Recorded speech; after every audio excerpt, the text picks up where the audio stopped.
Sindicato de Trabajadores Municipales de la provincia de Santa Fe. Les queremos dar la bienvenida a todas y todos, a los que nos están participando y siguiendo de manera virtual, en donde tenemos compañeras y compañeros de toda América Latina y obviamente muchísimos de distintas provincias de la República Argentina. La verdad que para nosotros este es un momento muy especial porque este proceso entre FESTRAN y el Observatorio y OSIPEC de coyuntura internacional y política exterior venía ya trabajándose hasta que a todos nos ha pasado que nos tocó la pandemia y como tantas cosas tuvimos que ir posponiéndola. Bueno, hoy estamos nuevamente acá. Básicamente para nosotros es una enorme alegría poder decir que desde, me decía el otro día un periodista, si nosotros evaluamos que una organización sindical fuera la promotora de una actividad como esta, y de verdad la respuesta que hemos encontrado en otras organizaciones sindicales nos demuestra que esta necesidad de discutir la política desde la política de exterior, que dijo un viejo general por allá hace mucho tiempo, parece ser que sigue absolutamente vigente. Está conmigo Sofía de Nicolo, la directora de OSIPEC, está sentada junto a él Luis Cruz, el secretario de Relaciones Internacionales y Derechos Humanos de FESTRAN, pero también, para los que están viendo allí, están compartiendo con nosotros Andrea Paz, que es la secretaria adjunta de FESTRAN, Mauricio Herzog, Andrea Luna y unos cuantos compañeras y compañeros más que integran el Consejo Directivo de FESTRAN, que son de distintos sindicatos de base de la Federación. No me quiero extender mucho más, simplemente contarles a ustedes que le vamos a dar paso a Luis Cruz a Sofía, y después, que ya lo tenemos, los saludamos antes de una manera bastante informal al embajador Carlos Raimundi. Lo que pasa es que cuesta por ahí al embajador, a un compañero que ha estado siempre con nosotros, y queremos contarles, así a título de una anécdota muy rápida, que cuando hicimos la cumbre de los pueblos del Mercosur, no solamente vino Sofía, gran actividad aquella, Carlos, para marcarle y decirle al neoliberalismo que desde el mundo social, sindical, político, hay otro modelo de integración y no solamente lo que el macrismo planteaba. Así que desde esa perspectiva, yo los saludo a todas, le agradezco enormemente su predisposición. Y una cuestión meramente operativa, ya le doy paso a Luis. La idea es que Carlos desarrolle lo que desee desarrollar, y después la mecánica, por lo menos de esta apertura, después habrá otros formatos, que los que tengan preguntas los vayan poniendo en el chat para que Carlos pueda ir aclarando algunas cosas o diciendo alguna cosa que por ahí alguien considera importante conocer la visión de él sobre determinado tipo de problemática de carácter internacional. No es este el momento para entrar en un debate ni irnos de aquí para allá, sino fundamentalmente para ver qué visualización hay desde el cargo de la función que él está cumpliendo y aclarar todas las preguntas que sean necesarias al respecto. Dicho esto, el compañero Luis Cruz lo dejo con ustedes. Gracias, y desde FESTRAN les decimos, en el medio de las cosas más duras, no hay que aflojar, hay que seguir para adelante, y este seminario demuestra que juntos y juntas podemos hacer cosas importantes, unidos y organizados. Gracias a ustedes.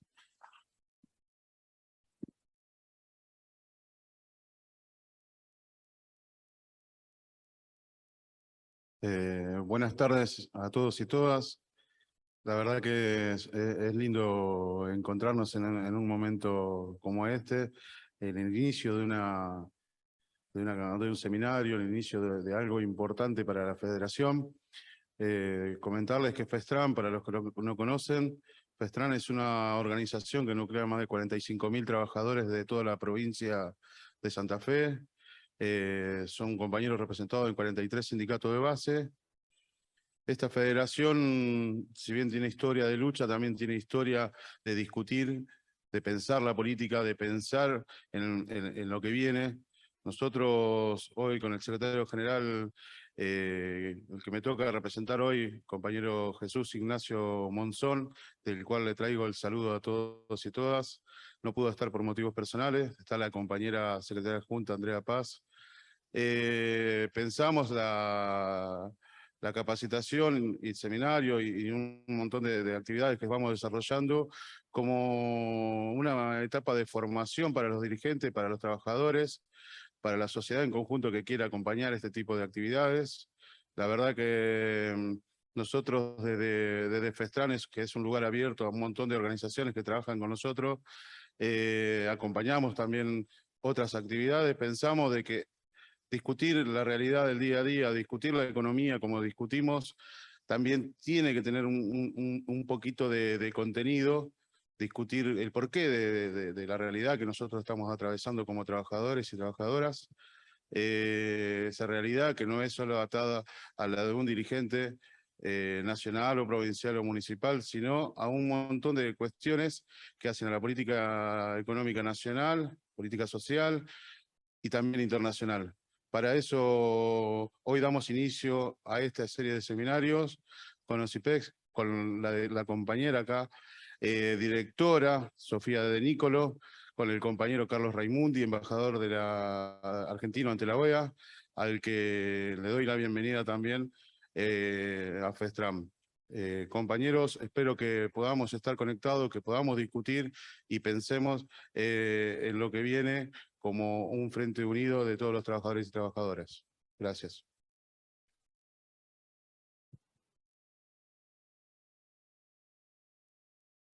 Bueno, buenas tardes a todos y todas.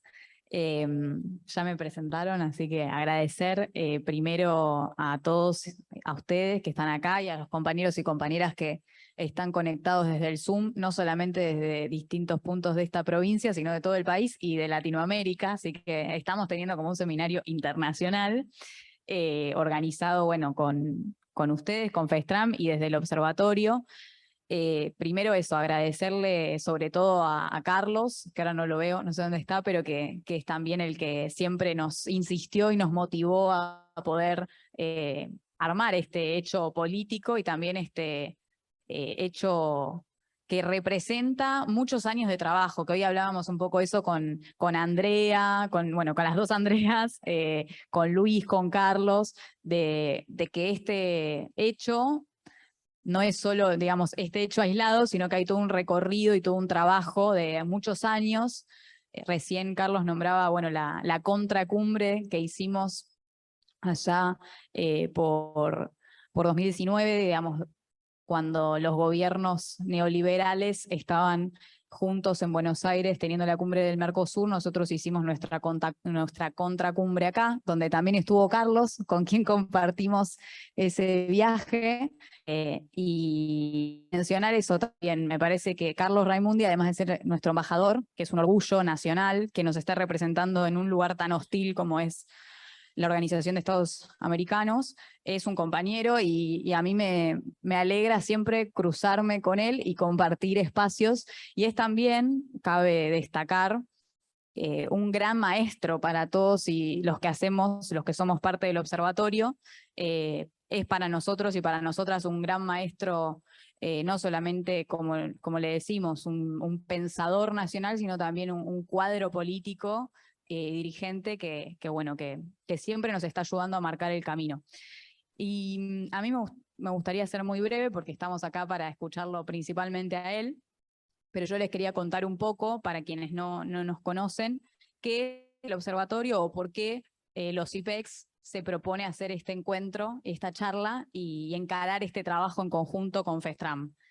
Y el observatorio nace en época de resistencia, por así decirlo, durante el gobierno de Mauricio Macri. Nosotros en ese momento pensábamos que teníamos que generar un espacio de discusión y de pensamiento nacional abierto a la comunidad y a todos sus actores, y siempre desde la primera hora nos plantamos, digamos, en que esa discusión tenía que ser articulada principalmente con los espacios de los trabajadores y de las trabajadoras. Porque para nosotros y nosotras, quienes conformamos este observatorio, creemos que el pensamiento, ¿no?, y las ideas tienen que estar siempre situadas en la realidad política, social y cultural, desde donde estamos hablando, que eso también es un esfuerzo un esfuerzo de honestidad intelectual. O sea, uno habla siempre desde un lugar, y desde ese lugar plantea, proyecta y propone.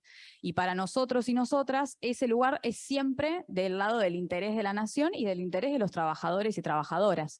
Entonces, las articulaciones con los sindicatos, con los gremios, con los espacios que buscan justamente defender los derechos de los laburantes, era el principal actor para nosotros con quien teníamos que articular eso. Y siempre hablamos de eso, de un pensamiento para la acción, de un pensamiento que sea práctico, que busque transformar, que busque no imponer desde un lugar de supuesta superioridad intelectual, sino justamente construir el saber desde el territorio y desde una perspectiva situada. Nosotros siempre los análisis los partimos de la realidad local a la realidad global, no al revés. Para analizar el mundo, primero tengo que entender quiénes somos, dónde estamos parados, y con eso hacia dónde queremos ir y en qué mundo tenemos que ir buscando realizar nuestro proyecto nacional. Hoy diríamos en un mundo muy turbulento, bueno, voy a dejar a Carlos para esa parte, que él lo va a explicar mucho mejor que yo, pero sí hacer énfasis en esto. Las ideas y el pensamiento tienen que estar siempre atado a la realidad en la que uno se mueve y con la que uno vive. Y ese pensamiento se construye, digamos, de lado a lado. Por eso también hoy le decía a Luis hace un ratito, y a las compañeras y a Carlos, que cuando nosotros nos proponemos un proyecto con un espacio, sea cual sea ese espacio y en el lugar del país que sea, tratamos siempre de conocernos antes, de saber, bueno, con quién estamos construyendo y para qué, y cuál es la realidad de los compañeros y las compañeras con quienes queremos sentarnos a discutir y a pensar qué país queremos. Y voy a poner un ejemplo muy cortito y con esto quiero cerrar. Allá por el año 2017, todavía no estaba Bolsonaro en el gobierno de Brasil, sino que estaba Temer, el golpista que destituye a la presidenta Dilma Rousseff. Se empieza a discutir en ese año, o se vuelve a discutir, un proyecto que data de los años 90, que planteaba un acuerdo de libre comercio entre el Mercosur y la Unión Europea. Y en el 2017 esa discusión, que era una discusión propia de los años 90, de cuando en paralelo Estados Unidos con la propuesta del ALCA y la Unión Europea con este acuerdo buscaban disputarse el mercado del Mercosur, dentro del cual está nuestro mercado interno, el mercado argentino, se vuelve, digamos, a traer a la escena con Macri en la Argentina y con Temer en Brasil. Con Bolsonaro se cierra ese acuerdo, se firma un acuerdo que no está aprobado porque los parlamentos de nuestros respectivos países no lo han tratado. Se empieza a hablar de nuevo de ese acuerdo. Algo que a simple vista es abstracto, porque yo digo acuerdo de libre comercio, es más, no solamente es abstracto, sino que simbólicamente utiliza dos palabras que tienen muy buena reputación, como son el comercio y la libertad. Bueno, nosotros desde ese momento empezamos a decir que ese acuerdo no era ni libre ni de comercio, y que era una nueva forma, un nuevo estatuto legal del coloniaje que buscaban implantar las potencias europeas con la connivencia de las élites o las dirigencias que representaban a las élites oligárquicas del Mercosur. ¿Y qué hicimos para demostrar eso? Para poder decir cómo esto está atado a la realidad concreta del trabajo en nuestro país. Hoy nosotros nos proponemos discutir política exterior, contexto económico internacional y futuro del trabajo. En ese momento, y usando ese ejemplo de ese acuerdo, lo que nos propusimos hacer e hicimos en ese momento fue un estudio sobre cómo ese acuerdo venía a destruir la industria nacional con epicentro en determinadas zonas geográficas donde la industria es fuerte. Una de ellas, bueno, en el caso de los compañeros que en ese momento hicimos ese informe, era la provincia de Buenos Aires. Se lo acercamos a un montón de compañeros y compañeras en ese momento, bueno, dirigentes de nuestra provincia, mostrando cómo ese acuerdo iba a destrozar el trabajo y el salario y la industria de territorios muy concretos. Y agarramos un mapa de la provincia de Buenos Aires y fuimos marcando y regionalizando dónde se iba a sentir el impacto de un acuerdo que parecía ser de la supuesta alta política, pero que tenía una incidencia directa en el bolsillo de los trabajadores y las trabajadoras. Y si eso lo llevamos, en Santa Fe, en la región industrial, era exactamente lo mismo. Y ese fue el ejercicio que desde ese año, antes incluso de que el OSIPEX tomara la forma que tomó después, el observatorio con su asociación civil y demás, empezamos a hacer un grupo de compañeros y compañeras que entendíamos que, como dijo Perón, la política internacional siempre es la verdadera política, pero porque nos determina en cómo estamos nosotros plantados ante el mundo, en qué parte del mundo estamos y cuál es el proyecto que se nos quiere imponer por ser parte de esa periferia del mundo. Y ese es un ejemplo, digamos, bueno, que sigue en boga porque ese acuerdo, digamos, está por ahora congelado. Esperemos que con Lula en la presidencia después del 2 de octubre, después de esa victoria, estoy segura que va a suceder, podamos directamente repensar nuestro vínculo comercial con el mundo como bloque económico desde otra perspectiva. Pero uno podría llevar ese ejercicio a todos los ámbitos. Y la manera de entender por qué hablar de política exterior es porque en definitiva es a través de la política exterior donde se expresa un modelo nacional que piensa o se piensa desde la industria, el trabajo y el salario, o un modelo de sometimiento y de desindustrialización, de desempleo y miseria. Y hoy me parece que, y con esto cierro, estamos en un momento donde es urgente poner sobre la mesa que la desigualdad que atraviesa nuestro país no es, digamos, no es solitaria o no está aislada del mundo, sino que estamos atravesando un proceso de concentración de la riqueza como nunca antes vimos, que la pandemia no solamente no vino a desandar eso, sino que lo profundizó, que los ganadores de la pandemia son pocos y son los mismos que ya estaban antes, digo, las grandes farmacéuticas, las empresas vinculadas a la energía o a las telecomunicaciones, porque producto de la pandemia, todo este sistema que por suerte existió para seguir conectados, benefició a muy pocos actores económicos, y que eso se traduce en un proceso que nuestro país está viviendo muy en carne propia, que es el de una puja distributiva muy fuerte entre el capital y el trabajo. O sea, hoy la discusión es quién se queda con la ganancia y quién se queda con la riqueza que generan los trabajadores. Y en eso, desde el observatorio, y un poco también la idea es trabajarlo durante todos los encuentros que hagamos con ustedes y en estos meses, es repensar también en este mundo y en esta región y en este país con estas características, qué rol tiene que tener el Estado, ¿no? Y cómo tiene que jugar el Estado para equilibrar esa balanza de la desigualdad y de la concentración de la riqueza, y nosotros hacer un esfuerzo también de ver con qué herramientas podemos aportar a dar esa discusión y en definitiva hacer algo que creo que es lo que nos guía en esta tarea, que yo siempre cito a Néstor Kirchner porque es el primero que se me viene a la cabeza, cuando hablamos de que es necesario que todos y todas nos formemos como cuadros políticos, que tengamos las herramientas necesarias para dar las discusiones, para poder enmarcar también nuestras propias luchas, y que, como vos decías, Luis, ese proceso de formación de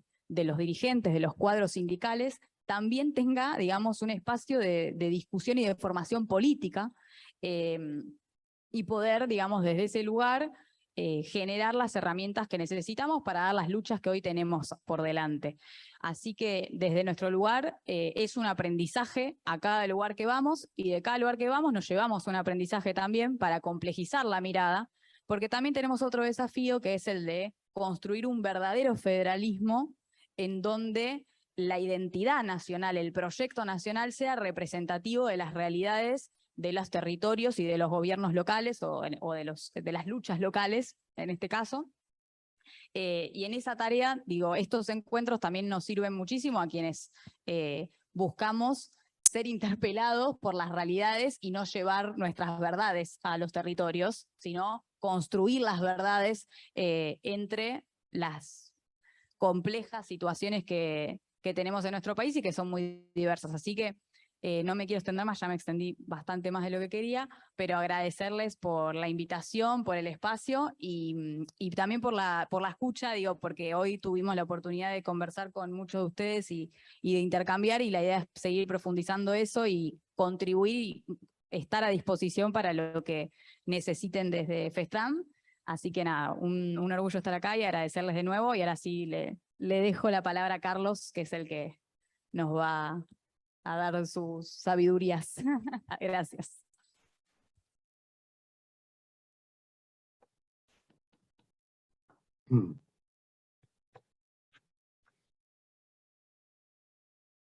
Bueno, tomo la palabra entonces. Bueno, ¿se escucha bien?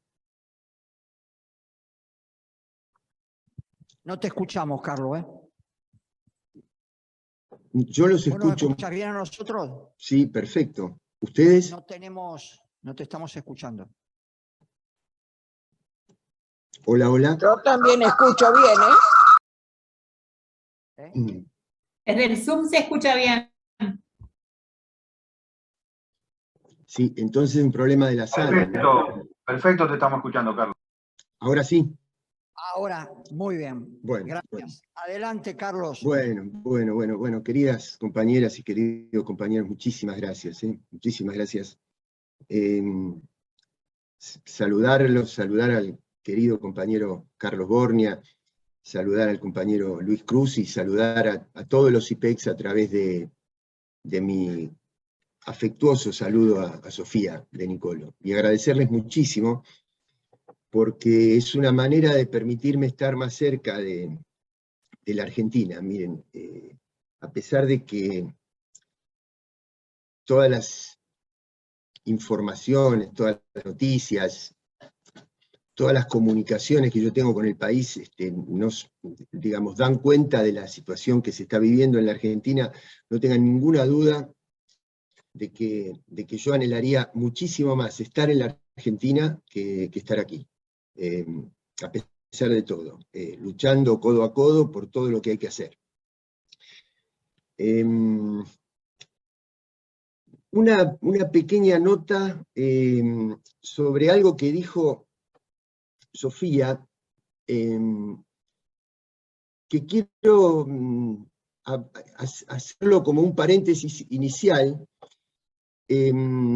porque nos tiene que tener muy alertas y tener muchísimo cuidado en este momento de no enamorarnos de conceptos que tienen buena reputación, como el libre comercio. Sofía lo planteó en términos del atractivo que tiene la palabra o el término libre comercio, y ver las cosas que hay detrás, ¿no? Porque, por un lado, es cierto que la verdadera política es la política internacional, y también es cierto que la política internacional de un país tiene que ver con su propia política interna. Es decir, es imposible tener una política internacional independiente, una política internacional mirada desde una concepción descolonizada, si al mismo tiempo esas mismas condiciones no se replican en la política interna. Y quiero decirles que hay un intento del poder dominante que es querernos embarcar en una alianza común con lo que vendría a ser el hemisferio occidental o el hemisferio de las Américas, detrás de conceptos que tienen buena reputación, como por ejemplo cambio climático, como por ejemplo derechos humanos, como por ejemplo lucha contra la corrupción, como por ejemplo transparencia electoral. ¿Quién podría estar en contra? ¿Quién podría estar en desacuerdo con esos conceptos y lo que hay detrás de ellos? ¿Quién podría negar lo que está sucediendo en términos de desastres, de multiplicación al infinito de los desastres naturales que está sufriendo el planeta? ¿Quién podría, en un país como el nuestro, sobre todo, no ir detrás de políticas de respeto absoluto por los derechos humanos más fundamentales? Ahora, el problema es cuando detrás de esos conceptos lo que hay es una intencionalidad de que los grandes estándares son fijados por el norte global, por el norte desarrollado, y nos ponen varas tan altas que solamente puedan ser cumplidas por las empresas, los capitales, la transferencia tecnológica, las normas laborales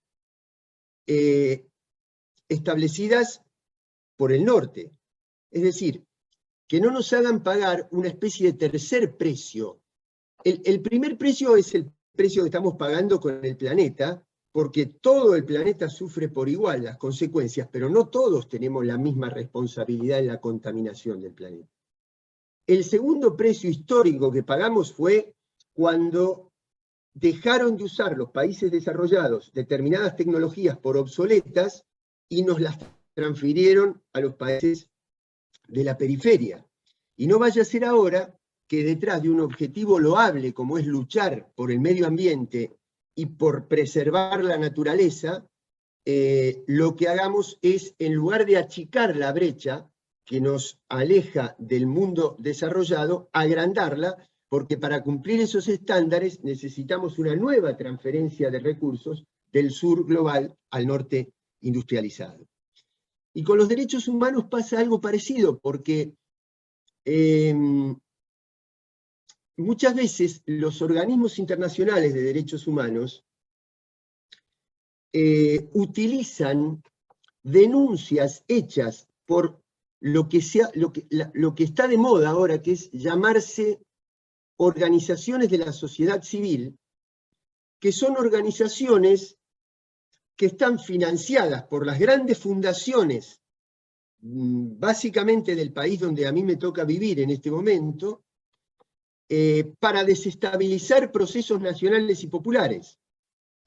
Y entonces esas denuncias son utilizadas como excusa para denunciar violaciones a los derechos humanos que en definitiva no tienen por objetivo garantizar los derechos humanos, sino que tienen por objetivo justificar la intervención externa y quebrar las soberanías nacionales y populares.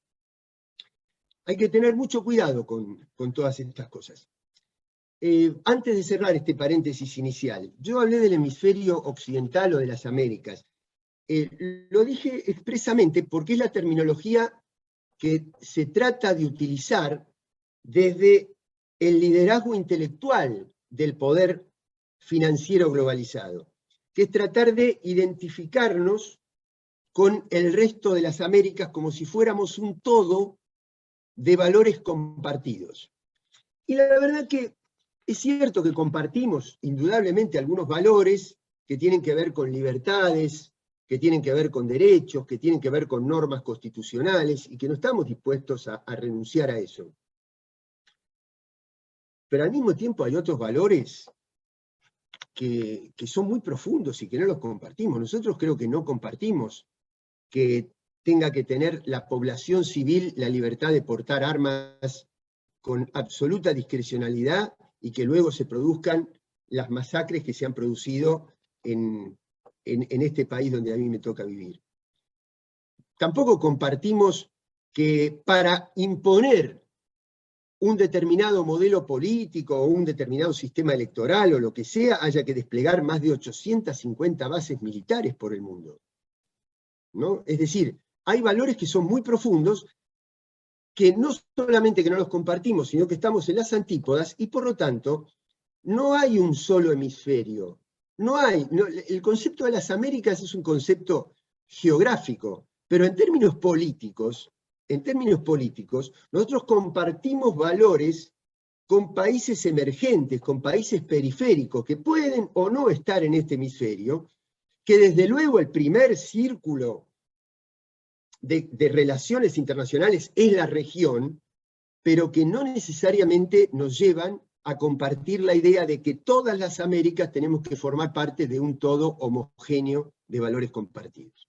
Cierro este paréntesis preliminar, digamos, para iniciar más o menos lo que tenía pensado decirles, que es difícil sintetizarlo. Ustedes sabrán, igual o mejor que yo, que estamos en un momento del mundo y de la región donde es muy difícil sintetizar la situación. Así que van a quedar muchas cosas sin desarrollar, pueden quedar muchas cosas en el tintero, por eso yo me ofrezco con todo gusto a conversar con ustedes y a responder inquietudes que a mí se me escapen en este breve desarrollo inicial.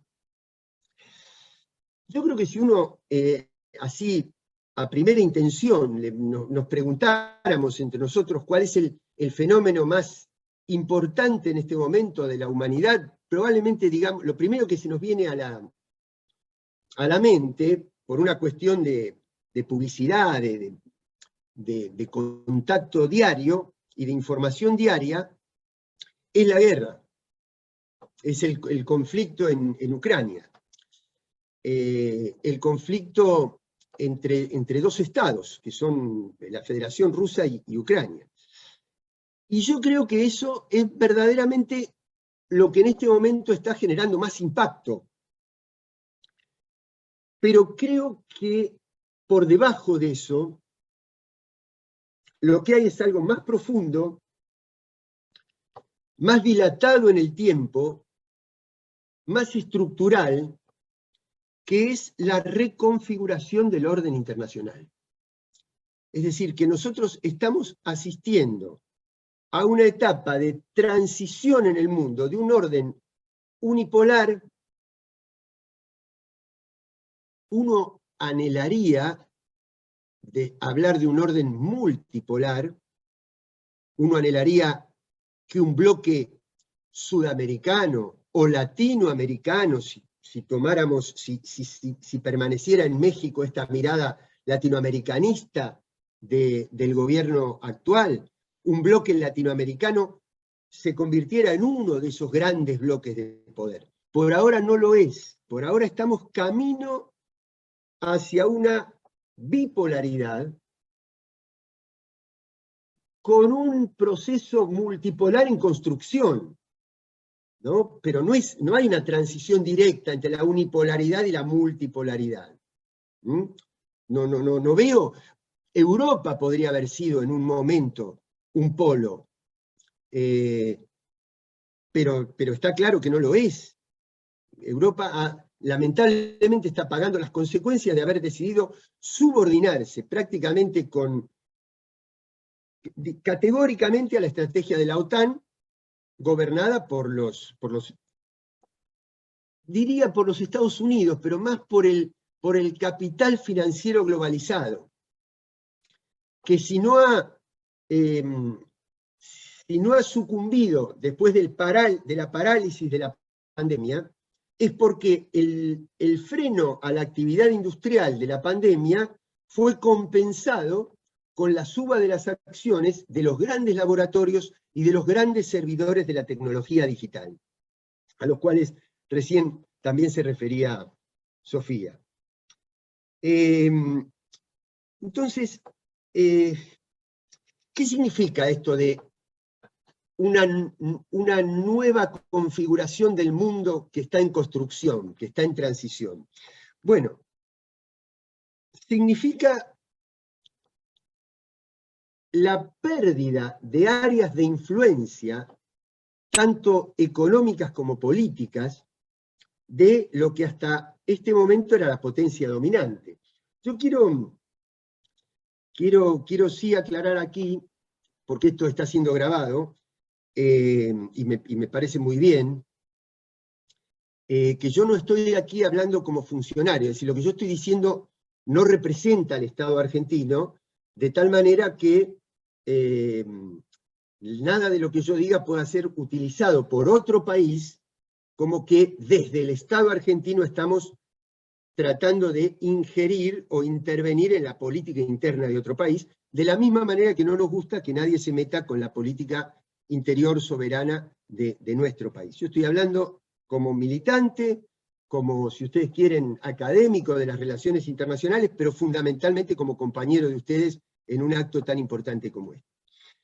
Entonces, hay una potencia dominante que está perdiendo influencia en términos económicos y comerciales, porque ha dejado de ser el primer socio comercial de la mayor parte de la humanidad, y en su reemplazo el proceso emergente de China, que tiene más intercambio comercial, más acuerdos de infraestructura, más intervención económica.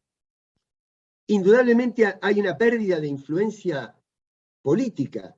Quizás antes de esta guerra, el acontecimiento más fuerte como demostración de esa pérdida de hegemonía fue la necesidad de retirarse de Afganistán, que lo que implica no es únicamente el retiro de un ejército respecto de un territorio, sino la incapacidad para estabilizar políticamente un área estratégica del planeta, que ha quedado mucho más en manos de los países vecinos que de la intervención de los Estados Unidos como potencia asiática, que lo fue a principios de este siglo, fundamentalmente después de los atentados del 11 de septiembre. Es decir, ahí hay un fracaso, un retiro y una pérdida de control político de una situación, sumado a la pérdida de control económico. Obviamente eso después trae consecuencias en lo militar, pero también podría suceder que un país no tenga la misma cantidad de acuerdos comerciales que tenía, pero que esos acuerdos comerciales se sigan haciendo en una sola moneda. Entonces, la consecuencia del retiro no sería tan grave, porque no lo tengo como Estado en términos de la contratación económica, pero sí mantengo el poder hegemónico como Estado, porque soy el Estado que imprime la moneda en la cual se hacen los contratos. Pero resulta que eso también se está perdiendo, y eso se está perdiendo aceleradamente a partir de la guerra. Es decir, la guerra, por mencionar algunos de los aspectos, obviamente que detrás de esta guerra había un problema fundamental de seguridad. Es decir, Rusia es un país continente, es un país que tiene una extensión desde Europa Central hasta el estrecho de Bering, que lo separa de América, para que se den cuenta de la superficie que cubre. Inclusive Rusia hasta finales del siglo XIX era propietaria también de lo que hoy es el estado de Alaska en los Estados Unidos, que fue comprado precisamente porque el capitalismo emergente no podía tolerar la presencia de un país asiático en el continente americano, pero tiene toda esa extensión de 17 millones de kilómetros cuadrados, y además tiene la capacidad de ser el proveedor de los grandes recursos estratégicos de la humanidad. Por eso, a veces cuando se plantea, por ejemplo, que el presupuesto de defensa de Rusia es muy pequeño en términos del presupuesto de defensa que tienen otros países occidentales, es verdad, si uno lo compara en términos absolutos. Ahí hay una distancia grande. Pero si yo tengo en cuenta que las materias primas, el costo de la mano de obra y el proceso industrial y tecnológico es autónomo de Rusia, quiere decir que yo con ese mismo dinero hago mucho más que lo que con ese mismo dinero haría con el presupuesto de defensa de otros países de Occidente.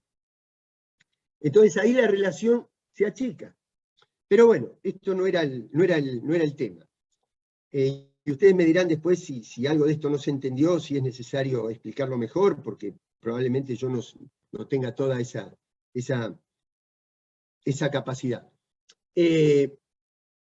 Pero entonces, Rusia además es un país que por esas características creó una mentalidad nacional de potencia regional. Es un hecho histórico, incidencia sobre las repúblicas nórdicas, sobre las repúblicas bálticas, sobre el este de Europa. Y por eso Ucrania es un país con varias culturas, pero fundamentalmente dos, con varios idiomas y con un sector muy apegado a la cuestión de Rusia, y una extensión de la OTAN hacia Ucrania era una amenaza a la seguridad de Rusia. Y esta es la interpretación que hace China, por ejemplo, que dice, miren, nosotros, por un lado, y aquí voy a abrir un segundo paréntesis, que es los factores que Argentina debería tener en cuenta cuando tiene que fijar posiciones sobre la guerra. Lo primero es ser tremendamente cuidadosos con la guerra de la propaganda, la guerra de la información y de la contrainformación, que es tan o más importante que la guerra en el territorio, porque es la que consigue la percepción de dónde está el bien y dónde está el mal, y por lo tanto aliados a nivel global. Por eso muchos factores de prensa rusa, como la agencia estatal, o como Rusia TV, o como la agencia Sputnik, han sido completamente censurados en muchos de los países de Occidente. Y entonces se tiene una percepción de la guerra que es distinta de lo que está sucediendo efectivamente en el territorio. Entonces no podemos dejarnos llevar respecto de la marcha de la guerra por la percepción parcializada que nos da la prensa hegemónica occidental. No digo que la otra sea la objetiva, no estoy diciendo eso, estoy diciendo que hay que sopesar, y a veces es un gran error tener una percepción de la guerra a partir de una información parcializada. La segunda cuestión es este tema de la seguridad. Entender en términos históricos, en términos culturales, en términos antropológicos, qué significa amenazar la seguridad de un país como Rusia. Y en tercer lugar, que lo que está amenazando a Rusia no es Ucrania, es OTAN. Y que una expansión de la OTAN hacia el este traería tremendas consecuencias para China. Por eso China, hay una gran distancia entre China y la Argentina, distancia geográfica y distancia de todo tipo. Pero hay dos principios que para nosotros son muy importantes. El primero es que se ha violado el principio de integridad territorial de un Estado soberano como Ucrania. Eso desde el punto de vista del derecho internacional es así. Hay un país que invadió el territorio de un Estado soberano. Eso es así. Y nosotros lo tenemos que tener muy en cuenta porque nosotros también tenemos un problema de integridad territorial en el Atlántico Sur. Y China también lo tiene con Taiwán. Por eso China siempre ha condenado la violación de ese principio de integridad territorial a la soberanía de Ucrania.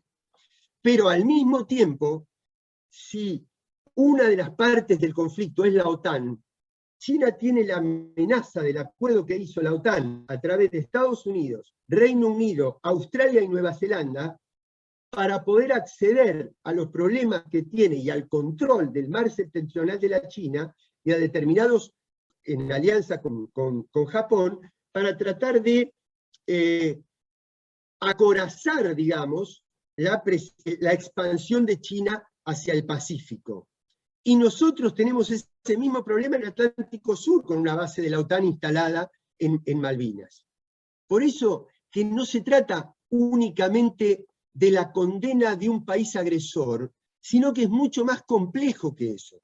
Mucho más complejo. Nosotros Y esto no significa no condenar la guerra como tal, sino que significa la necesidad de contextualizar para ver cuál es el fenómeno completo. Y ahora que hablé de la prensa occidental, se me ocurre algo también fuera del esto, si me permiten un poquito este desorden. La misma prensa occidental que deforma la mirada sobre la guerra es la misma prensa que en 2015 dijo que la Argentina había firmado un acuerdo estratégico con un Estado terrorista, con el Estado terrorista de Irán, que ese pacto criminal había sido denunciado por un fiscal y que la presidenta argentina estaba involucrada en el asesinato del fiscal. Esa misma prensa internacional es la que nos da la visión equivocada de la guerra y de la primavera árabe, y del gobierno de Venezuela, y del estado de los derechos humanos en Cuba, etcétera, etcétera. Esa misma prensa occidental. Pero esa prensa occidental hoy, a partir de un informe de Mossad, de hoy, desautoriza el proceso histórico de la pista iraní en el atentado de la AMIA y lo pone en cabeza de Hezbollah como organización terrorista en sí misma. Y dice, es más Hezbollah que Teherán. Ahora, aquí se cayó un gobierno. No es que se cayó un gobierno. Perdimos las elecciones por el desprestigio internacional que hubo frente a eso. Y por perder esas elecciones estamos viviendo hoy las consecuencias del endeudamiento que estamos viviendo. Entonces, me permito poner estas palabras como parte del debate interno que tenemos que dar en el frente de todos, porque no es solamente que hay que dar un debate interno sobre las causas y las medidas contra la inflación, sobre las causas y las medidas para que no se nos escurran reservas del Banco Central, sino que también hay que dar un debate respecto de la cuestión geopolítica y del posicionamiento geopolítico de la Argentina. Y para eso hay que tener una mirada independiente de la deformación que genera las grandes cadenas de la prensa hegemónica, entre comillas, occidental. Ahora, entonces, una de las señales de configuración del orden mundial es que a partir de las sanciones impuestas por Occidente a la moneda rusa, lo que hicieron fue inclinar a la moneda rusa al área asiática y hacer que cada vez más contratos, que eran los que antes no, los que tuvo que dejar de hacer Europa para cumplir la orden de los Estados Unidos, es decir, pagar el precio de la gran inflación, pagar el precio de Europa, del incremento del presupuesto de la OTAN a costa de el bienestar de sus propios pueblos,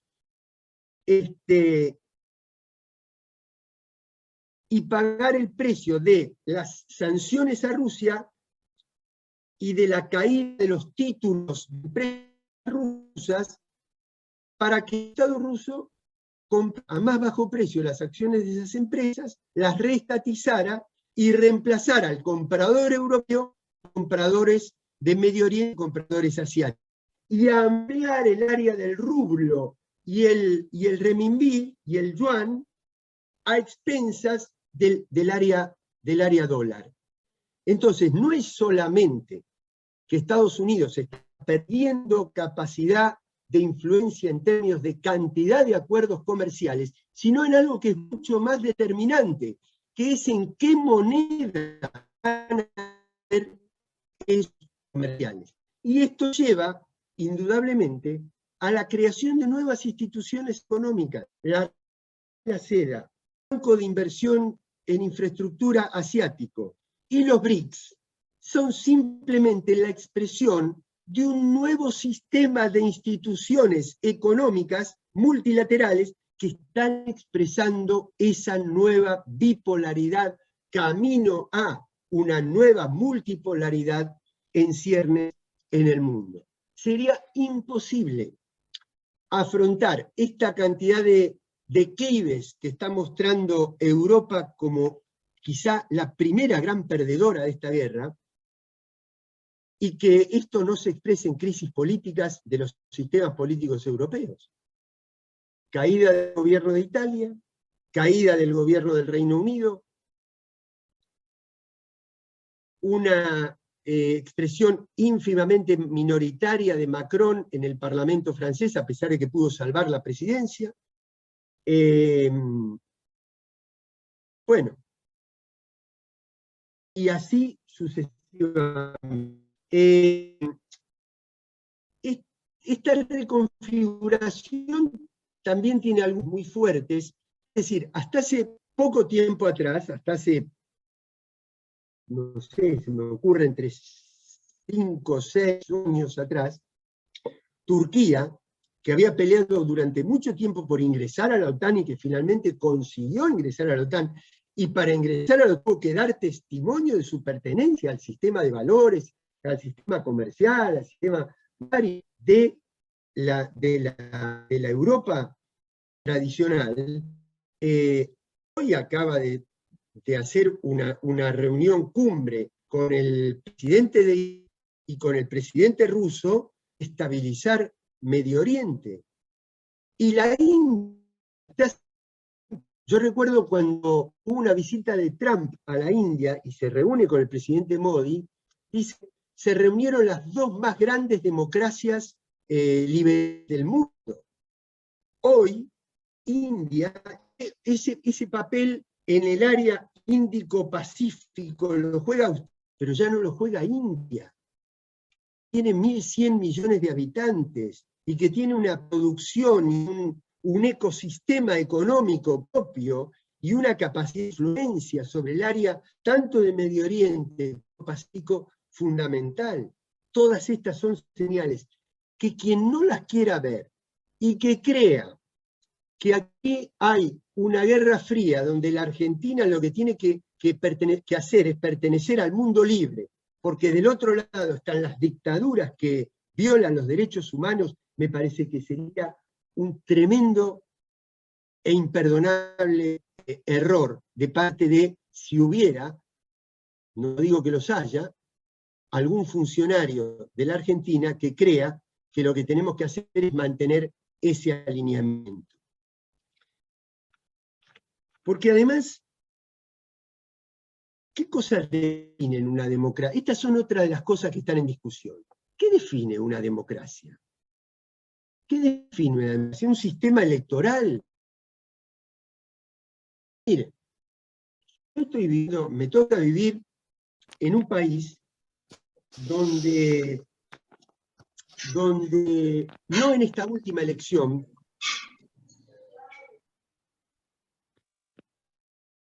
esperen que tengo una pequeña interferencia.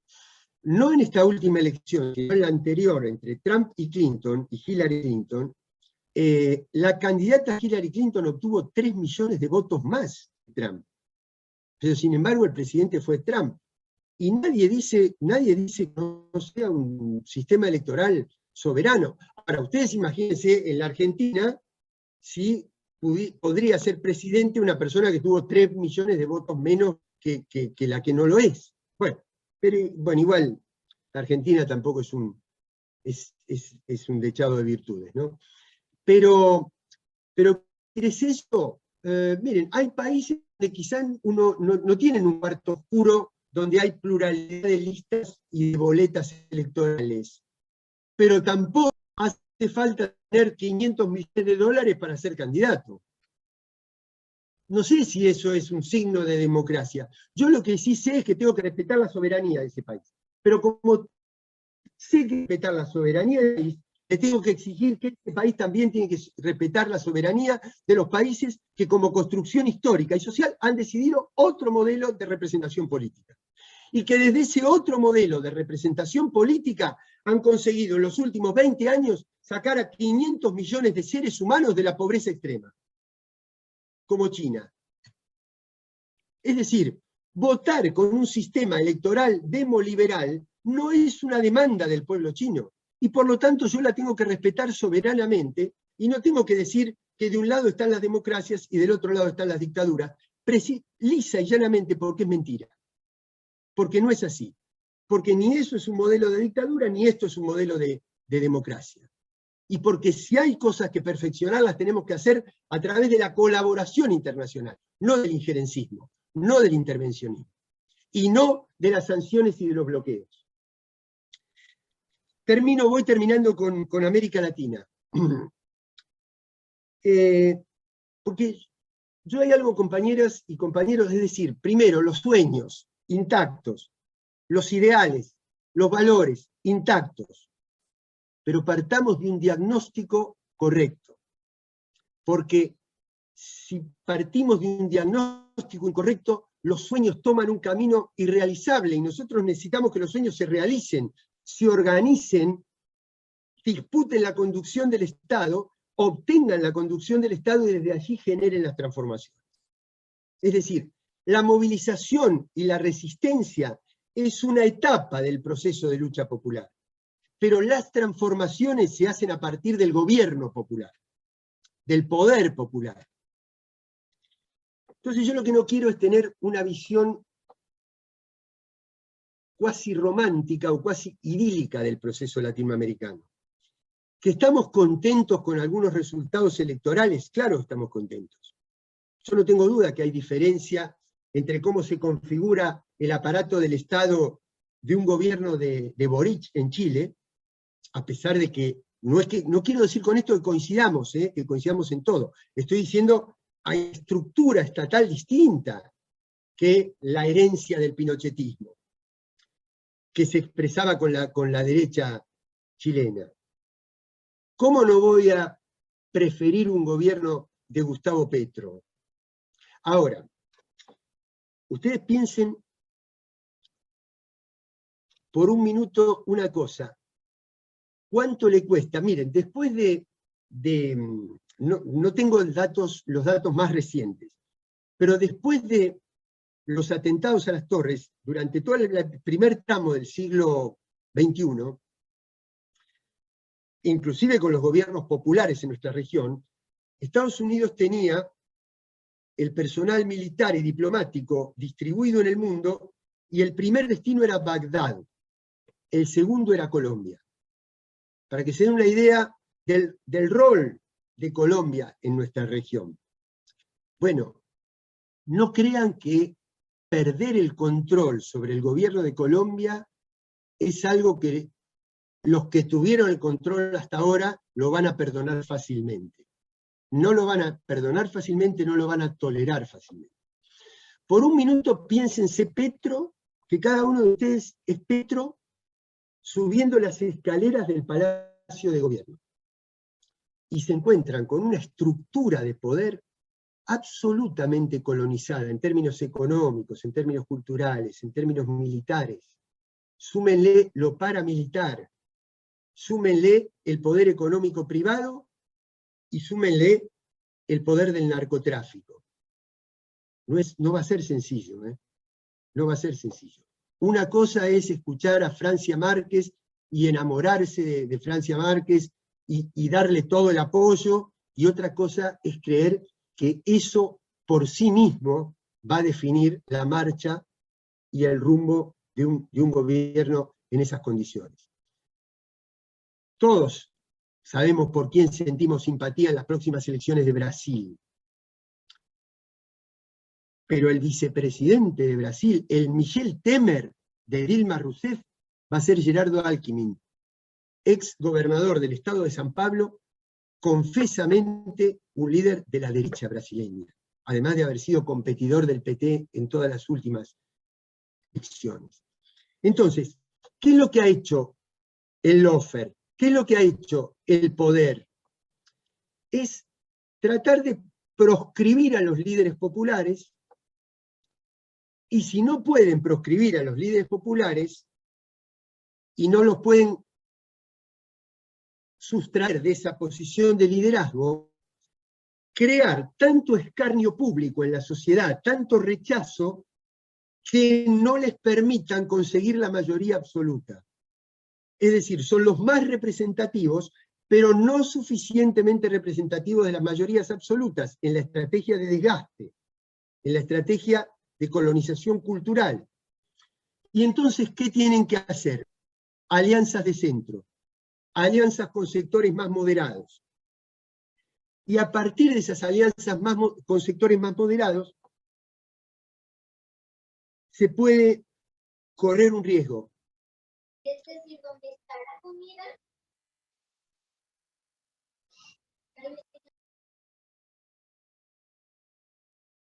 Se puede correr un riesgo, que es lo que Cristina Fernández de Kirchner denunció con la política, el desencanto de la democracia. Es decir, proponerse como alternativa por el hartazgo que los pueblos sufren de las políticas neoliberales y no ser capaces de construir esa alternativa, ese contrato electoral que se firmó para desarrollar un proyecto antagónico a las democracias neoliberales. Entonces ahí se abre el camino a las salidas de ultraderecha. Y voy terminando con esto.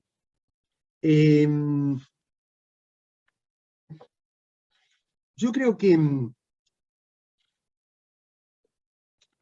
no podemos perder de vista o creer que esta nueva manera de las relaciones de producción, de las relaciones virtuales, de las relaciones a distancia, de la falta de presencia física, de la falta de factores comunitarios. Es decir, compañeras, compañeros, la mayor parte de ustedes son dirigentes, son trabajadoras, trabajadores y dirigentes sindicales.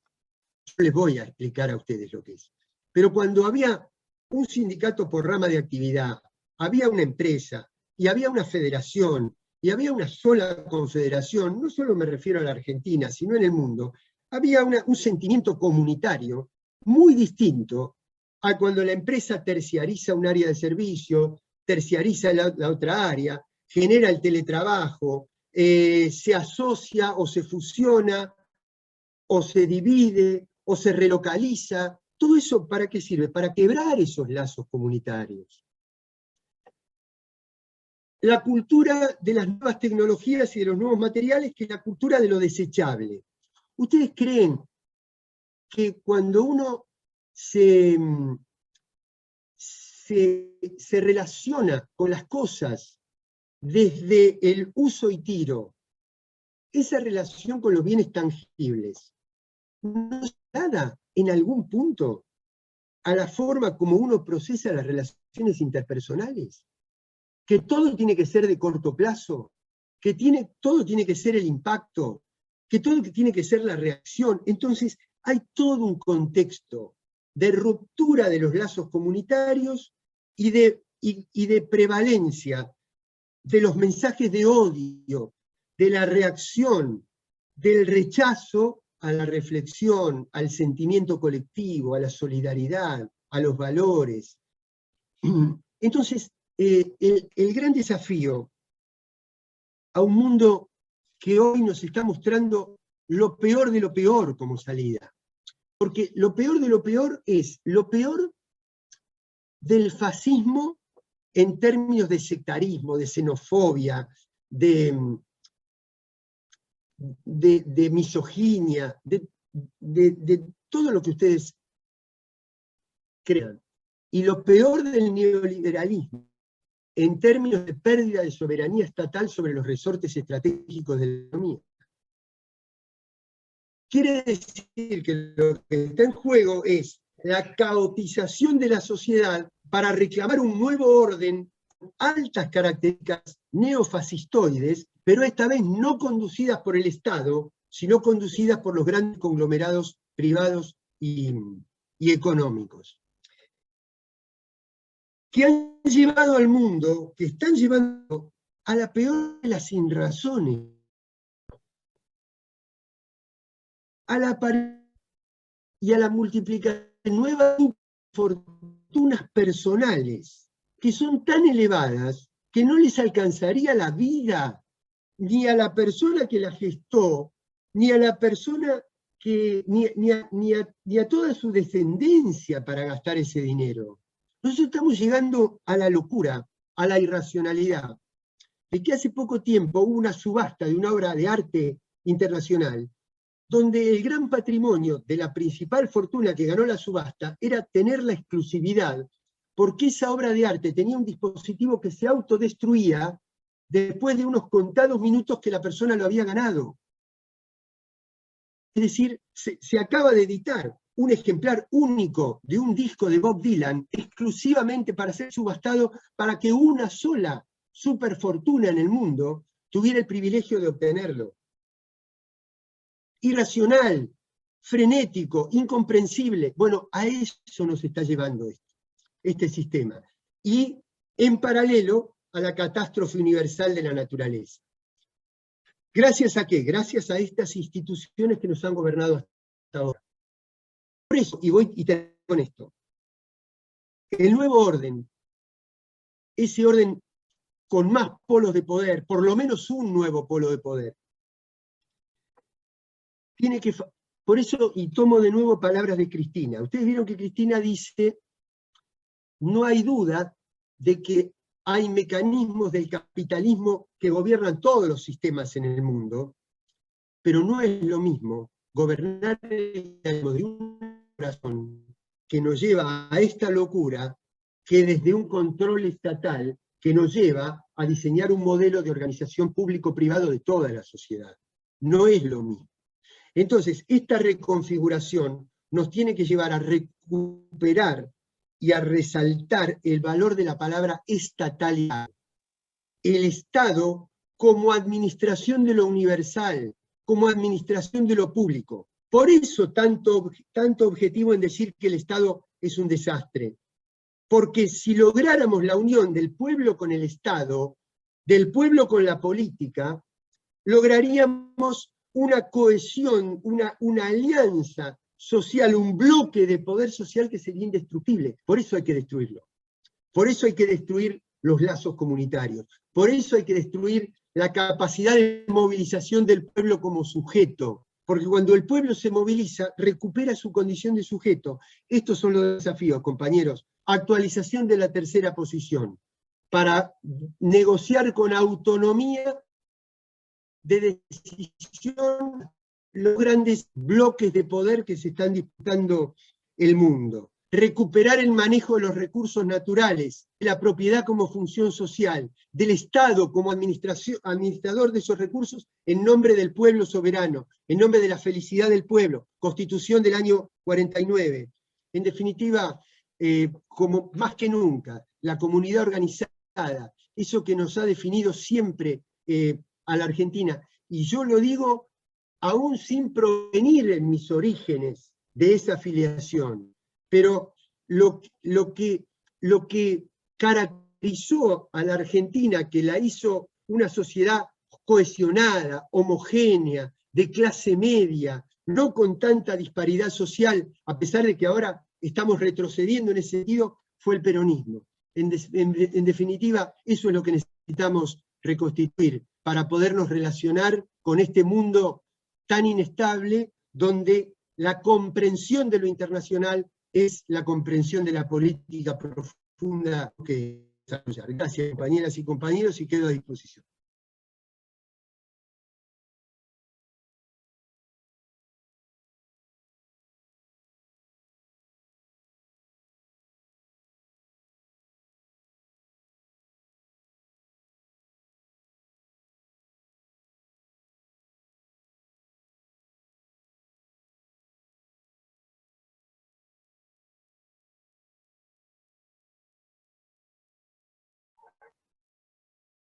¿Me estás escuchando bien, Carlos?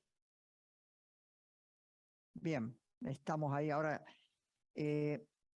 La pregunta que ha dejado un compañero es, esta pérdida de hegemonía de los Estados Unidos a nivel mundial, ¿nos pone a nosotros como país en mayor riesgo? Concretita.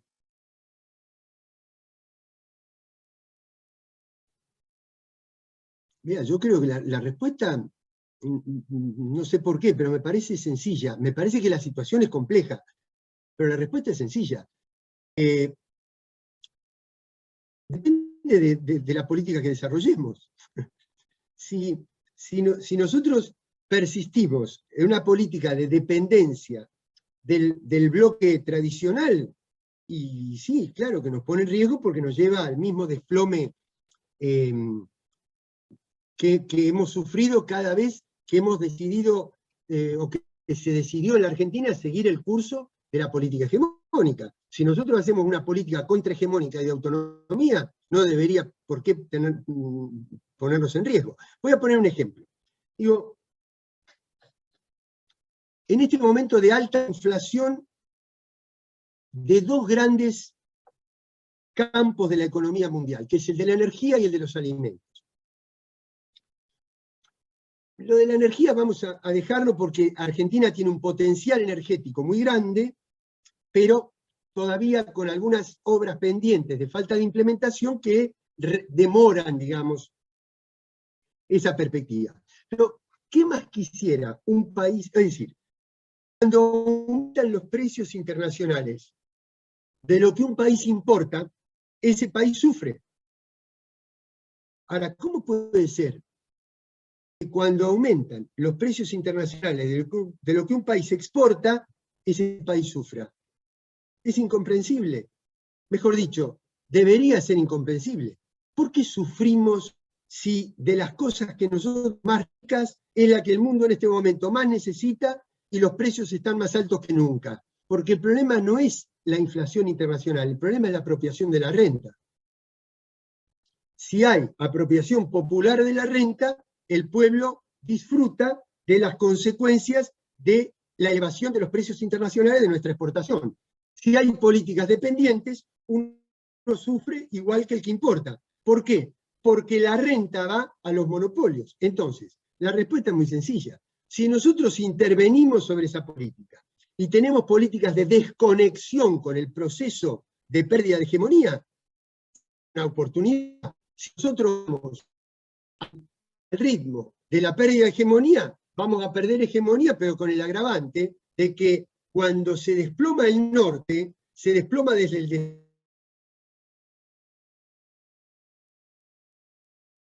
ejemplo. Imagínense, por eso estamos donde estamos, por eso estamos en esta reunión.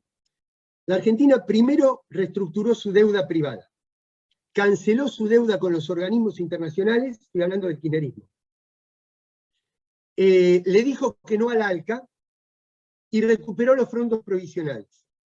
4 pilares de autonomía financiera del sistema capitalista mundial.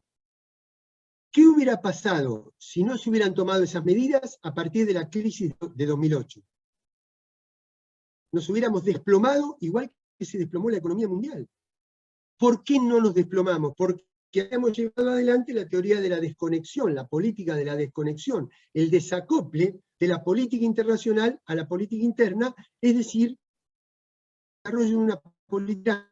Eso me resulta sencilla la pregunta. Si hay políticas soberanas, es una oportunidad. Si hay políticas de alineamiento y de dependencia, nos desplomaremos al ritmo de la pérdida de hegemonía. Bien, Carlos, sabemos que vos estás pudiendo leer los comentarios de las compañeras y los compañeros. Perdónenme, pero no los he podido leer. No, los podría leer. Estoy en condiciones materiales de leerlo, pero no los pude leer. Por eso yo estoy leyendo la pregunta. Dice David, teniendo en cuenta que los partidos progresistas del Cono Sur se están volviendo al poder político, ¿es posible llegar a una moneda común del Mercosur más México? Bueno, a ver, separo en dos partes. Primero, México. México es un país que geográfica y comercialmente es un país de América del Norte, pero es un país que históricamente, culturalmente, es un país latinoamericano, indoamericano, nuestro americano, póngale el nombre que quiera, sabemos de qué estamos hablando. Entonces, en la medida en que un gobierno del perfil de AMLO se mantenga en México, lo podemos contar para esto. Si no, volveremos a UNASUR ahí hay un tema histórico de reselva entre Brasil y México, pero son secundarias estas cosas. Con respecto a la moneda, yo creo que es central. Miren, compañeros, compañeras, si nosotros, y ojalá que todo siga el cronograma, la cronología normal, y lleguemos a la elección del 2023 como corresponde. Ahora, si el Frente de Todos pierde la elección del año 2023, nosotros vamos directo a la dolarización de nuestra economía. ¿Por qué? Porque van a generar un shock tan fuerte que la propia gente va a decir, no, ante esta zozobra, fue como cuando se aplaudió la convertibilidad. ¿Por qué se aplaudió la convertibilidad? Porque fue un shock de estabilización en un país donde la hiperinflación lo llevaba al borde de la disolución. Entonces, nos van a llevar al borde de la disolución de tal manera que sea la propia sociedad la que reclame un orden. Y ese orden va a ser la dolarización. Y con eso, quienes imprimen el dólar van a recuperar hegemonía sobre un área donde la están perdiendo. Ese es el proyecto estratégico. Quiere decir que si Lula gana, ¿qué haría yo en este momento? No digo que no se esté haciendo, no me consta, lo ignoro, yo no estoy en el círculo que decide la política exterior argentina, lamentablemente. Pero ¿qué haría yo? Yo estaría ya hablando de lo que va a ser el primer día de gobierno de Lula.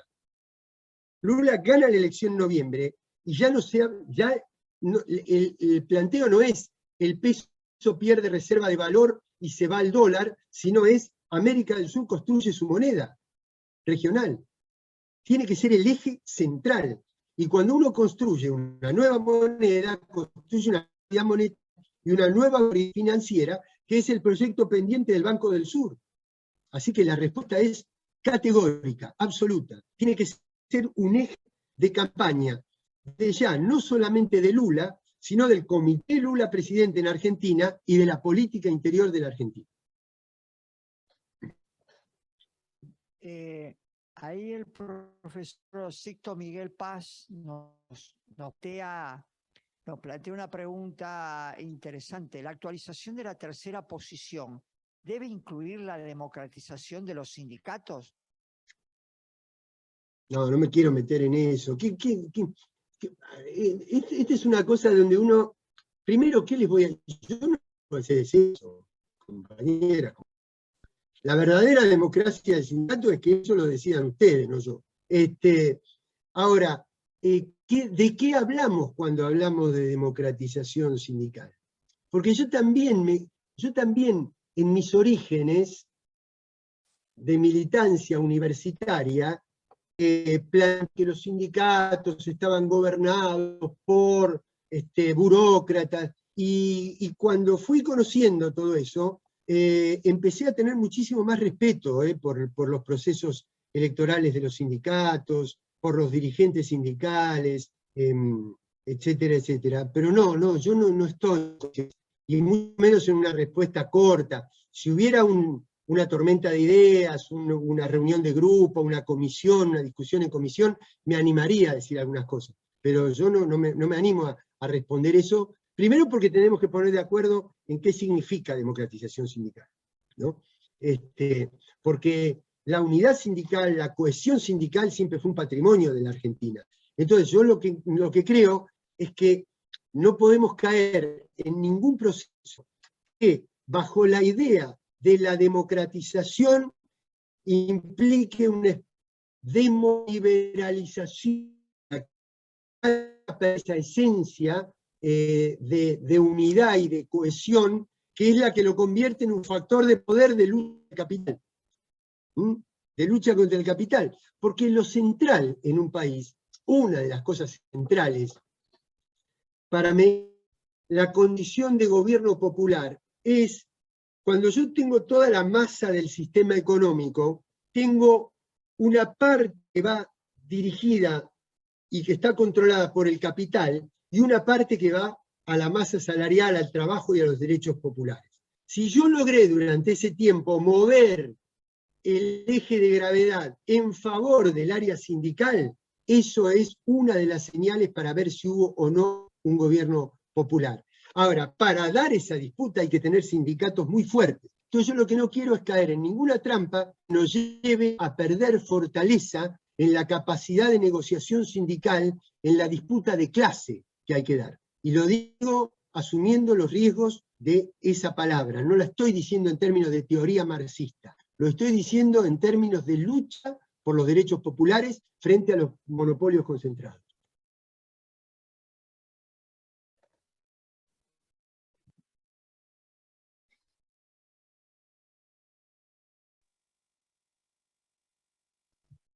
Una pregunta desde acá, Carlos.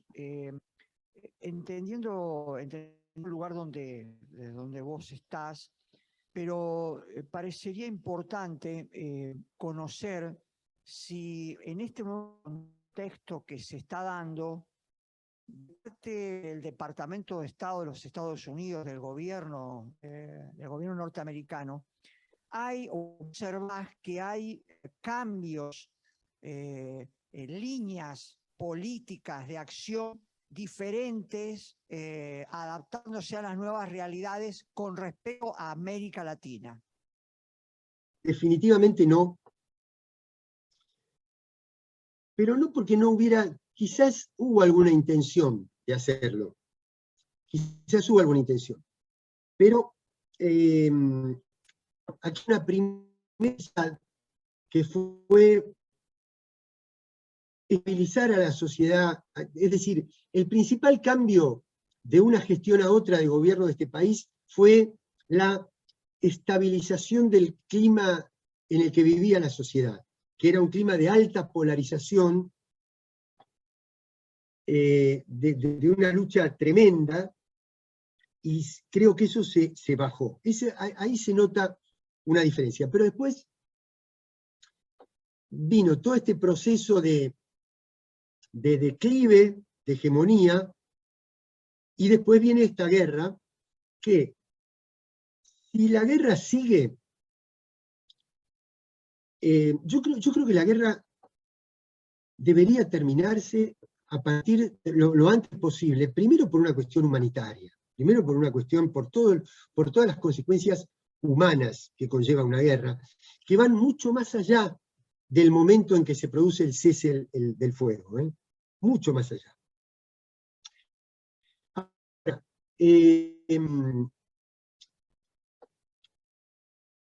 ¿cómo debería terminar esa guerra? Esa guerra debería terminar con un reconocimiento de la integridad territorial de Ucrania, de su derecho soberano sobre el territorio, pero al mismo tiempo respetando las autonomías étnicas y culturales de las distintas áreas que era el Estado anterior. Garantizar la neutralidad y eliminar las sanciones económicas a Rusia. Si eso no se termina, es porque hay una disputa de quién va a aguantar más el desgaste, digamos, ¿no? Y yo creo que me animo a decir, vuelvo a decir como analista y no como crítico de la política interna de este país, porque como no me gusta que el embajador de Estados Unidos hable mal de Argentina, yo no estoy hablando como embajador representando al Estado argentino, sino diciendo lo que veo, analíticamente. Entonces veo que le han destinado presupuestos multimillonarios a la provisión de armas a Ucrania para sostener el poder de la OTAN en Europa, frente a lo que ellos consideran que es la amenaza rusa. Porque ¿qué es lo que ha... concretamente, si ustedes tienen referencias en Europa, o leen la prensa europea, o hablan con propios compañeras o compañeros en Europa, en Europa hay una sensación, si hay algo en lo que se ha unificado Europa, es en la rusofobia. Es en creer que Rusia es Hitler, y que Putin es Hitler, y que les promete que no se van a expandir, pero si en un determinado momento firman la paz, al otro día invaden el país de al lado. Vendría a ser las consecuencias del Tratado de Múnich del año 39. Bueno, yo creo que eso es altamente equivocado, que está llevando a destinar tremenda cantidad de recursos de la economía interna de los Estados Unidos al complejo militar industrial, que Estados Unidos no lo sufre de la misma manera que sufre el resto de Europa, porque tiene la guerra al lado, porque tiene el problema del corte de la energía, y porque además, a diferencia de otras guerras anteriores, la opinión pública estadounidense no sufre la aparición de cadáveres propios, ¿no? Entonces, eso les ha permitido manejar esta situación. Ahora, han aprobado un presupuesto de 40.000 millones de dólares para asistencia militar a la guerra. Eso implica quitarle recursos a una economía ya de por sí deficitaria y por lo tanto contribuir a la inflación interna. Quiere decir que es un problema sostener la guerra, pero también sería un problema aflojar en la guerra, porque significaría quedar a merced de los halcones, tanto demócratas como republicanos, que especulan con que este es un gobierno débil y que aflojar frente a la guerra implicaría una mayor debilidad. ¿Se entiende? Entonces, que hay una encerrona aquí. Una encerrona que es una característica más de la decadencia, del declive. Bien. Esperen. Entonces, pero espérate, ¿cómo era la pregunta exactamente? Porque no terminé de ir a la pregunta. No, era básicamente si había modificaciones en las líneas políticas. Por eso. Entonces te termino de decir por qué creo que no la hay. Porque aquí va a haber elecciones en noviembre, elecciones de medio término para la recomposición del Senado y de la Cámara de Representantes. La elección está muy pareja y hay un estado fundamental, que es el estado de la Florida, donde está Miami, donde hay un acuerdo demócrata y republicano que básicamente es el que tiene el control de la política de los Estados Unidos sobre la OEA y sobre el sistema interamericano, y que está basado en los exiliados cubanos y los exiliados venezolanos. Y ahí hay una alianza entre los dos.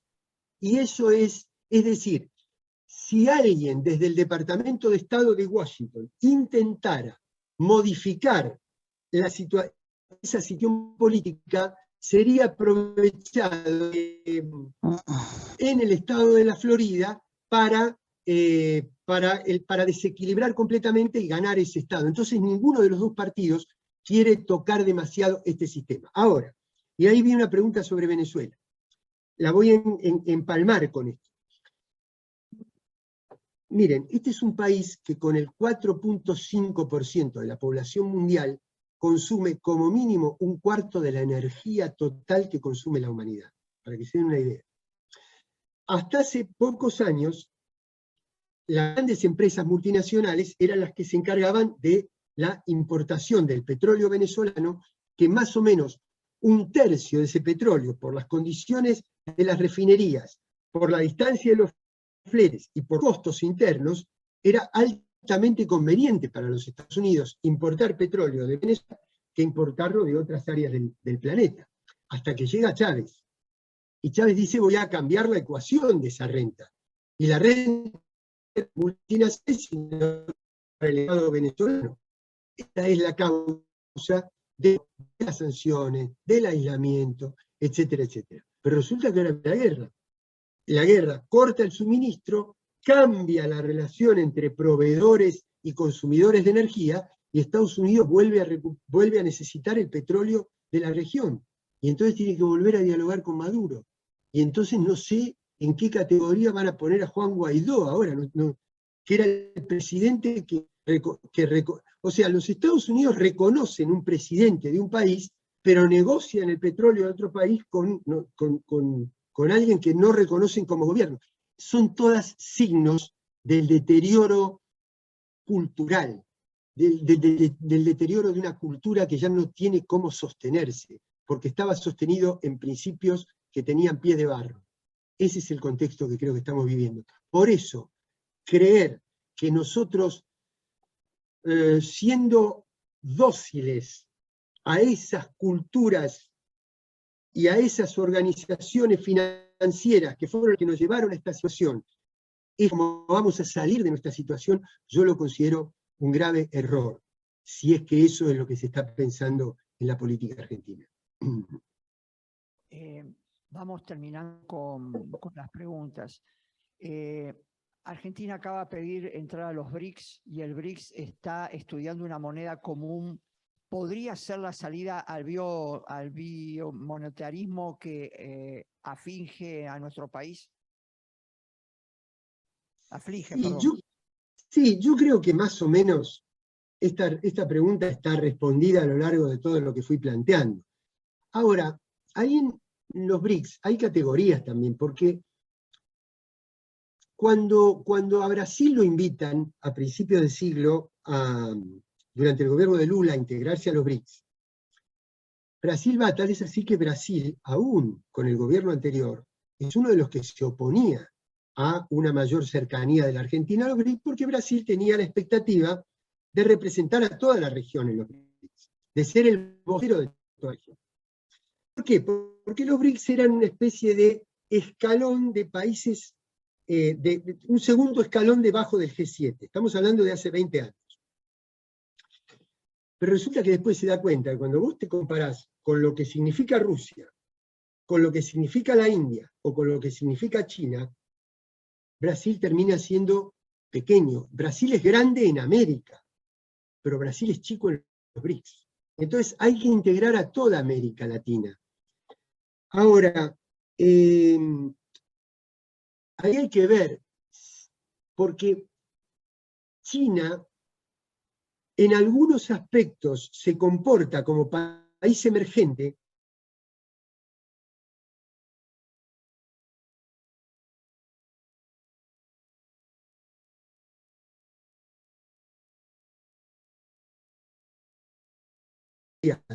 entonces moneda BRICS, pero donde el yuan sea fundamental. Esto es una discusión monetaria, de política monetaria, que es mucho más compleja. Lo que sí es importante es que, además tampoco crean que negociar con China es negociar con un país que nos va a dar todo lo que queremos, ¿no? Ustedes fíjense la presión que está haciendo China por vía de una negociación individual con Uruguay respecto del Mercosur, ¿no? Que creo que la está forzando a que sea todo el Mercosur el que negocie con, con China. Miren, les voy a hacer 30 segundos, Carlos, una interpretación. Yo hablaba con mi par uruguayo acá, le estaba diciendo, a quien conozco hace muchos años, le estaba diciendo, miren, cada vez que va un funcionario de la Argentina, perdón, de Estados Unidos a la Argentina, se llame la jefa del Comando Sur, se llame Nichols, se llame González, se llame Nolan, quien sea. Lo primero y lo único que hace es no se relacionen con China, no se relacionen con China, no se relacionen con China. Premisa 1. Premisa 2. Uruguay, con el gobierno que tiene una relación mucho más fluida con Estados Unidos que el gobierno argentino. Entonces yo le preguntaba, digo, ¿a ustedes no le dicen que no se relacionen con China? Me imagino que se lo tendrían que decir más que a nosotros todavía. Y entonces no entiendo cómo los dejan hacer un tratado de libre comercio con China. Es para romper el Mercosur. Porque saben que ese tratado no se va a producir, pero el Mercosur se va a resentir. Porque Uruguay puede ganar en términos de una exportación, una temporada, pero pierde todo lo que representa pertenecer a un área con aranceles comunes, tanto de importación como de exportación, en un bloque regional, donde es el país de menores dimensiones. Entonces no lo va a firmar, pero lo que sí va a hacer es, entonces yo creo que detrás del acuerdo Uruguay-China no está solamente Uruguay y China, están los poderes fácticos que necesitan resentir el Mercosur, sabiendo que ese tratado con China nunca se va a firmar. Y que en el caso de firmarse tendría que ser todo el Mercosur. No sé si está respondida. Lo que sí quiero decir es que la presencia de los BRICS implica nuevas instituciones y nuevas áreas monetarias que favorecerían un equilibrio de poder y una mayor capacidad de negociación para quienes no formamos parte o quienes fuimos tan castigados por el bloque del capital financiero globalizado. Gracias, Carlos. Quedan un par de preguntas, ya que me parece que lo que Jorge planteó sobre el tema Venezuela, hubo un planteo tuyo, veo que allá Jorge está sintiendo. Una de las preguntas me parece que vos avanzaste, pero tenemos la vamos a leer. ¿Cómo ve los ataques de la prensa a los gobiernos de América, sobre todo Argentina, Bolivia y Venezuela? Nos cuenta Daniel. No son ataques de la prensa. La prensa murió. La prensa no existe más, la prensa independiente. La prensa en el sentido de un medio de comunicación donde aquí está la realidad, aquí está el pueblo, y yo soy el medio que transmite la información de la realidad al pueblo. Eso no existe. En términos de la comunicación alternativa que vos estás tratando de hacer, Carlos, a través de la red de comunicadores del Mercosur. Pero la prensa hegemónica no es más prensa, son intereses financieros que necesitan mantener la prevalencia del capital globalizado y que por lo tanto tienen oficinas. Una es la oficina de las agencias de espionaje, otra es la del complejo militar industrial, otra es la de los organismos de control como podría ser la DEA, otra es la de los bancos, otra es la de la formación de jueces, y otra es la de empresas que imprimen papel diciendo que son diarios. Pero eso no es prensa, eso es parte de un conglomerado financiero que necesita que ese conglomerado se sostenga en las bolsas internacionales y que por lo tanto necesita una capacidad de incidir sobre nuestras sociedades. Miren, el video de la corte de Cristina el otro día es sintomático. Ella en una parte, cuando habla del lawfare como estrategia regional, ¿verdad? Cuando plantea el lawfare como estrategia regional, te pone 4 tapas iguales. Cristina acorralada por la justicia, Evo acorralado por la justicia, Correa acorralado por la justicia, Lula acorralado por la justicia. Díganme si eso tiene algo que ver con la prensa independiente. Esa es la estrategia latinoamericana. Entonces, la misma que nos presentó a Cristina como posible involucrada en el asesinato de un fiscal, es la misma que nos dice que la primavera árabe sirvió para liberalizar las fuerzas populares de Medio Oriente, o que determinados gobiernos en la región son narcogobiernos o son gobiernos dictatoriales. Va un par de preguntas que están quedando. Alejandro nos dice, ¿qué opina de la hipótesis de la guerra permanente que enarbola Assange, donde afirma que hay guerras creadas solo para el gasto en armas, sin importar quién gane la guerra?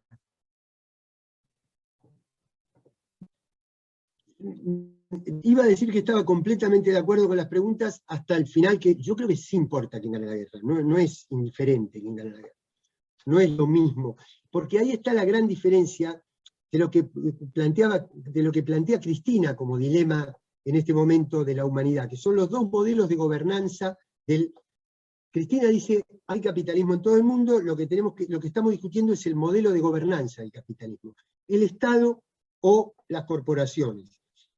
Entonces no da lo mismo. Pero en todo lo demás estoy de acuerdo con la pregunta, es absolutamente así.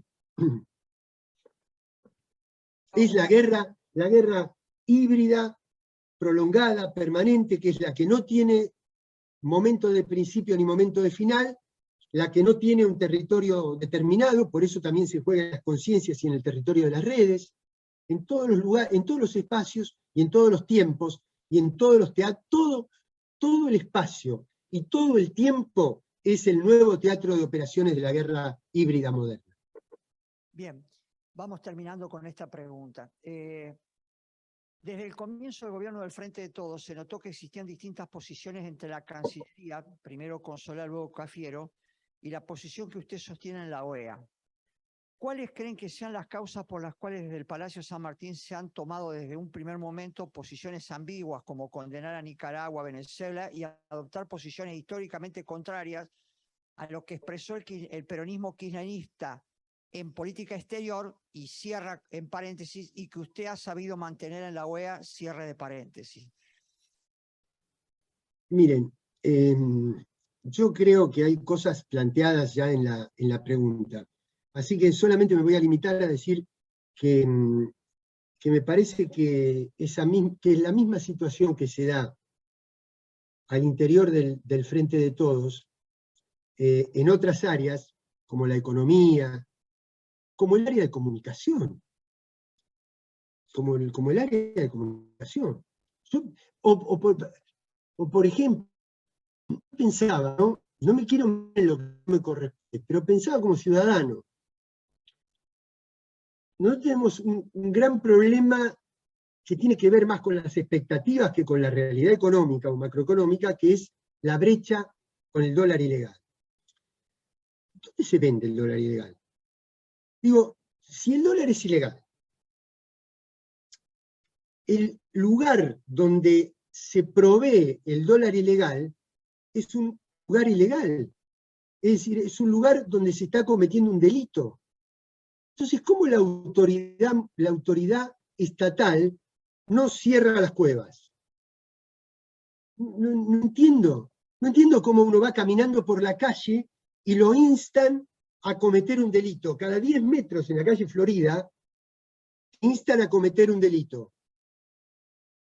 Bueno, esa misma diferencia de perspectiva que hay en esta área, en el Frente de Todos, se puede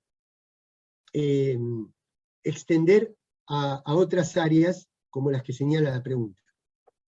Permítanme, ya creo haber dicho lo suficiente, permítanme terminar ahí esa respuesta. Sí, gracias a vos, compañero Carlos Raimundi, un gran abrazo, muchas gracias por todo y muchas gracias a los compañeros y compañeras que de manera virtual y presencial han comenzado este seminario OSIPEC Festran, Festran OSIPEC. Seguimos en los primeros días de agosto, ya de manera virtual. Carlos, enorme abrazo, muchísimas gracias y mucha suerte en tu trabajo. Gracias a ustedes. Un abrazo muy fuerte.